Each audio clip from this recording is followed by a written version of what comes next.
Most attacks don't fail because attackers give up. They fail because attackers lose access.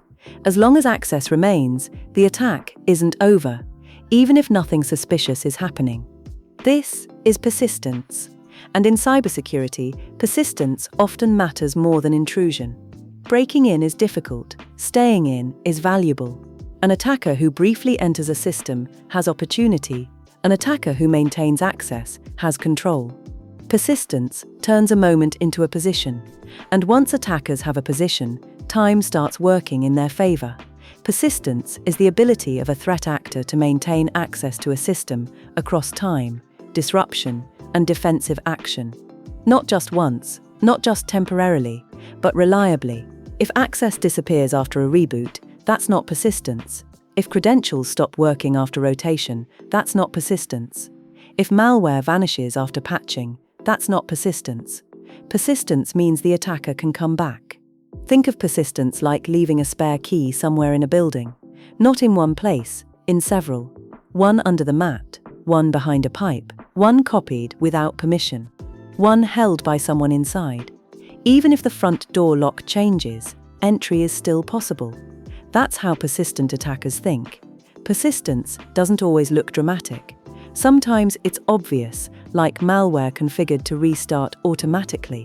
But often, persistence is subtle. A forgotten account, a scheduled task no one reviews, a service identity with excessive privileges, a trusted integration that never expires. Nothing looks broken. But access survives. Attackers rarely rely on a single persistence method. They layer them. If one fails, another remains. If credentials are revoked, a backdoor process exists. If the process is removed, a token remains.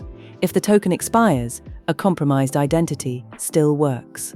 Persistence is redundancy applied to access. This is why removing malware doesn't always remove attackers. Malware is often just one expression of persistence, not the root of it. Attackers don't think in files or tools. They think in paths back in. And those paths can exist in identity systems, automation pipelines, cloud permissions, APIs, or operational workflows. Persistence is increasingly about identity and control, not software. Modern environments make persistence easier. Cloud systems don't reboot often. Service accounts rarely expire. API tokens are long-lived. Automation trusts automation.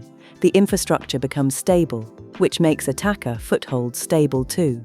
Persistence thrives in stability. Time amplifies persistence. The longer access remains, the more options attackers gain.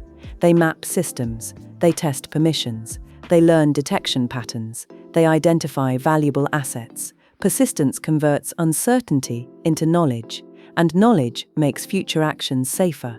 From the defender's perspective, persistence is dangerous because it hides inside normal operations.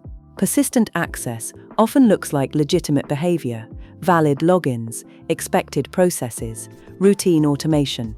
The attacker stops looking like an intruder and starts looking like the system itself. That's when detection becomes hardest. Persistence also changes attacker behavior. When access is fragile, attackers move quickly. When access is stable, attackers move carefully. They slow down, they minimize noise, they avoid risk. Persistence encourages patience, and patient attackers are harder to detect. This is why persistence often survives incident response. Teams remove the visible problem, systems return to normal, alerts stop, but one access path remains. And weeks later, the attacker returns, through a door no one remembered existed. Persistence doesn't need to be strong, it only needs to be forgotten. Preventing persistence isn't about blocking entry, it's about continuously verifying access. Credentials must expire, permissions must be reviewed, trust relationships must be questioned, automation must be audited. Access should decay naturally unless deliberately renewed, because attackers rely on access that lasts longer than attention. The most important shift is this: security is not just about detecting intrusions, it's about detecting survival. If an attacker can survive resets, patches, rotations, and cleanup, they don't need to break in again.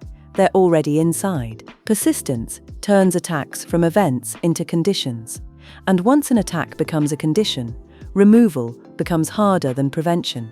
That's why persistence is one of the clearest signals that security isn't just being tested, it's being slowly outlasted.